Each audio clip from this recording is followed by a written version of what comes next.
నీలో ఉన్న ఉజ్జీవం సల్లారిపోయిందంటే నువ్వు బలహీనమైపోయావు, పాపంలో పడిపోయావు. నీకు తెలుసది. ఈరోజు యవనస్తులు చాలామంది పాట పాడుతుంటే ఒక ఉజ్జీవము లేదు. చప్పట్లు కొట్టే విషయంలో చప్పట్లు పొంగుపోలేని వారే ఈరోజు సల్లారిపోతుంది. ఏంటనుకుంటున్నారు? పాపం హృదయంలో ఉంటే దేవుని సరిగా స్తుతించలేం మనం. దేవుని ఎప్పుడు స్తుతిస్తారు తెలుసా? దేవుడు మన హృదయంలో ఉన్నప్పుడు నువ్వు పరవశించిపోతావు. దేవుని కొరకు నీ ఆనందం వేరు, నీ సంతోషం వేరు. ఎవరినో నువ్వు చూడవు, దేవుణ్ణే చూస్తావు. ఇదిగో ఆయన మందిరంలోనికి వెళ్ళాను, మోకరించాను, పాడుతుంటే నా పాట ఇదిగో బయటోడు కానీ పక్కవారు కాదు, దేవుడి వినాలండి.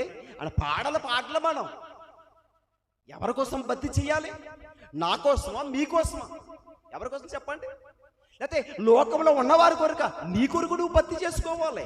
అది ఒక సేవకుడైనా, ఒక విశ్వాస అయినా, ఒక సంఘ పెద్ద అయినా, ఎవరైనా సరే ఎవరి కోసం చేయాలి భక్తి? ఇదిగో నేనైతే నా కోసం భక్తి చేసుకోవాలి. నా భార్య కొరకు, నా తల్లిదండ్రుల కొరకు భక్తి చేసుకుంటే అది ప్రయోజనం లేదు. నీ భక్తి నీదే, నా భక్తి నాది, నీ భక్తి నీది. ఇదిగో నా భార్య విశ్వాసురాలు కదా, ఇదిగో నేను నా భార్య చొంగు పెట్టి నేను వెళ్ళిపోతానంటే కుదరదు. అది ఒక భర్త నీతిమంతుడిగా బ్రతికితే ఆ విశ్వాసం నీదే. ఒక భార్య ఒక భయభక్తులు కలిగి బ్రతికితే అది నీకే పరలోకం ఇస్తాడు దేవుడు. అందుకే ఈరోజు చిన్నపిల్లల్లో, యవనస్తుల్లో ఆ ఉజ్జీవము చల్లారిపోతుందంటే కారణం ఏంటో తెలుసా?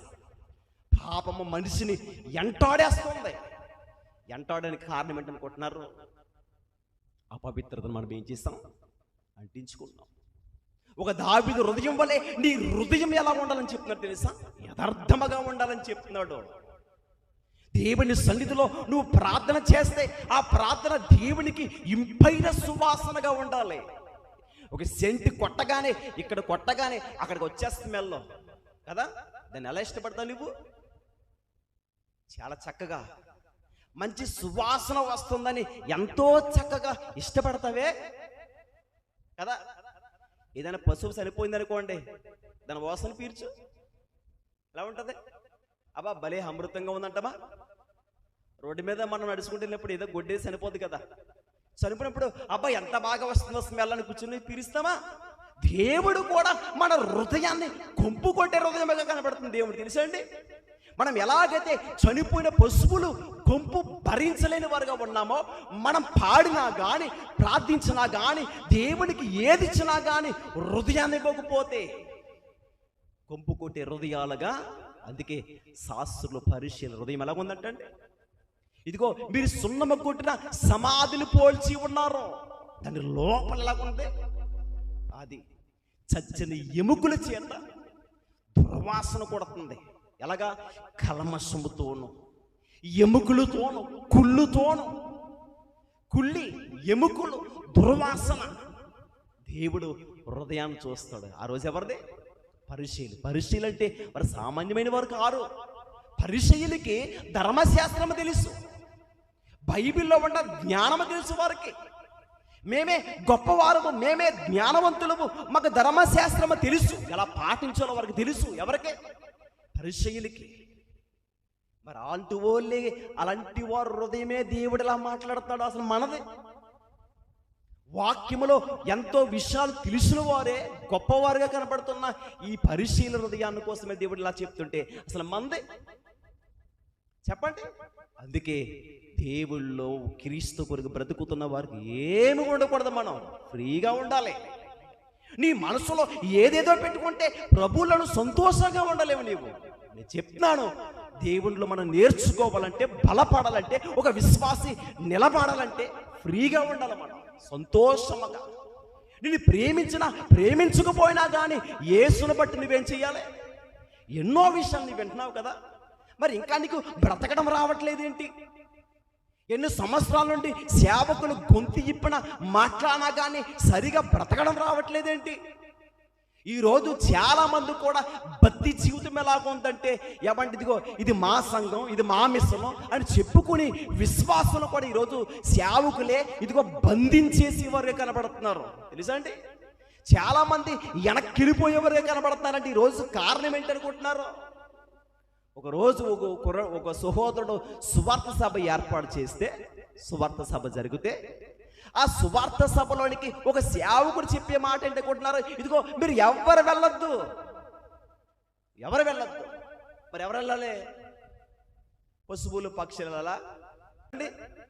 ఎవరు వెళ్ళారు? నోవాహు వాళ్ళకి పశువులు పక్షులు జంతువులు, మరి మనుషులు. ఈరోజు బంధించింది ఎవరనుకుంటున్నారో? ఆత్మను నిలబెట్టడానికి ఒక సేవకుడైతే సేవకుడే ఆత్మలను బంధించేస్తాడు. ఈరోజు బోండ వేసుకుని కాపాడుతున్నారు. ఏమండి, ఎందుకు చెప్తున్నాను తెలుసా? ఈరోజు నీవైనా నేనైనా ఎవరైనా ఆత్మల కొరికే ఉన్నాం. మనం ఆత్మల కొరికే వారిని భక్తిలో నడిపించాలి, వారికి శ్రేష్టమైన ఆహారాన్ని పెట్టాలి. ఇప్పుడు కోడి పిల్లలు ఉంటాయి కదండి, కోడి పిల్లలకి ఒక 2 రోజులండి మేత వేయకోకుండా బంధించండి. అందులో కోడి పిల్లని బంధించేసి దాన్ని ఎదురేయండి. అవి ఏం చేస్తాయి?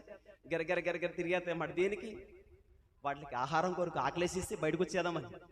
ఈ రోజు కూడా శ్రేష్టమైన ఆహారము ఒక విశ్వాసికి అందట్లేదు. ఇదిగో బాప్తిసం తీసుకున్నారు, 20 సంవత్సరాలు అయ్యింది, భక్తి జీవితం ఏది? ఎదుగుదల ఏది? 40, 50 అని చెప్తారు, భక్తిలో ఎదుగుదల ఏది? 20 అంటామో 10 అంటామో 5 అంటామో 5 సంవత్సరాలు అయినా కానీ రక్షణ జీవితంలో ఎదుగుదల లేకపోతే ఎన్ని సంవత్సరాలు వెతికినా కానీ ఆ భక్తి ఏష్టి ప్రియమైన వాళ్ళ. ఈరోజు నేను చెప్తున్నాను, ఎన్నో విషయాలు మనం నేర్చుకుంటున్నాం కదా. మనలో మాదిరి లేకపోతే నువ్వు రోషముగా నిలబడకోకుండా ఏదో పాపాన్ని నువ్వు అంటించుకుని బ్రతుకుతే దేనికి ఉపకారం చెప్పు? దేనికి ఉపకారం? ఏం చేస్తున్నా? నేనైనా సరే ప్రసంగాన్ని బోధించి పాపాన్ని దృష్టిలో పెట్టుకుంటే దేవుడికి న్యాయం చేయలేను నేను. ఇదిగో ఎన్నో విషయాలు మీకు చెప్పచ్చు, బ్రతుకులో కనబడకపోతే, క్రియల్లో కనబడకపోతే, ఇదిగో సమాజంలో కనబడుతున్నప్పుడు ఎంతో మంది సాక్షి చెప్పాలి. ఇప్పుడు అలాంటోడు ఇలాంటోడు పాపి అని ముద్ర వేసి చెప్పాలి. చెప్పే దమ్ముందా అని నిలబడాలి ప్రియమైన వాళ్ళ. తెలుసా, ఒక విశ్వాసం నిలబడితే ఇదిగో వాడు ఎలాంటి వాడు అని చెప్తే వాడు నీచుడు పాపి అని ముద్ర వేయగలదు. మనం సాక్ష్యం ఎవరు ఇవ్వలేరు.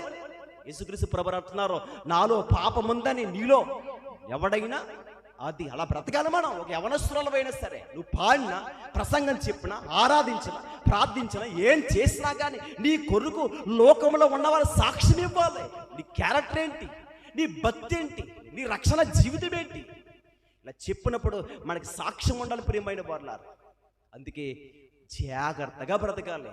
దేవుడు మనుషులకి తెలియపోకుండా ఎవరు తెలుస్తుంది? ఇక్కడ చెప్తున్నాడు కదా, ఇదిగో నా కుమారుడైన దావీదు హృదయం వలె నీ హృదయము నా దృష్టికి యథార్థముగా లేదంటాడు ఆయన. ఆయనకి మరుగైనది ఏమీ లేదు, ఏమీ లేదు. ఇదిగో యవన కాలంలో చక్కగా ఉపయోగపడ్డావు. నీ భక్తి అంతము వరకు నిలబడాలి. నువ్వు అంతము వరకు సహించేవాడే నిత్య జీవము గలవాడంట. ఎవరండి? అంతము వరకు. ఏదో 2-3 సంవత్సరాలు చేసి అయిపోయింది కదా, నేను మొదట్లో చేస్తాను కదా సరిపోద్దంటే కుదరదు. అంతము వరకు. ఒకవేళ నువ్వు ప్రారంభంలో ఉన్న భక్తి ముగింపు వరకు ఉండాలి. ఆ ముగింపే మరణ దినాల వరకు కాపాడుకోవాలంట.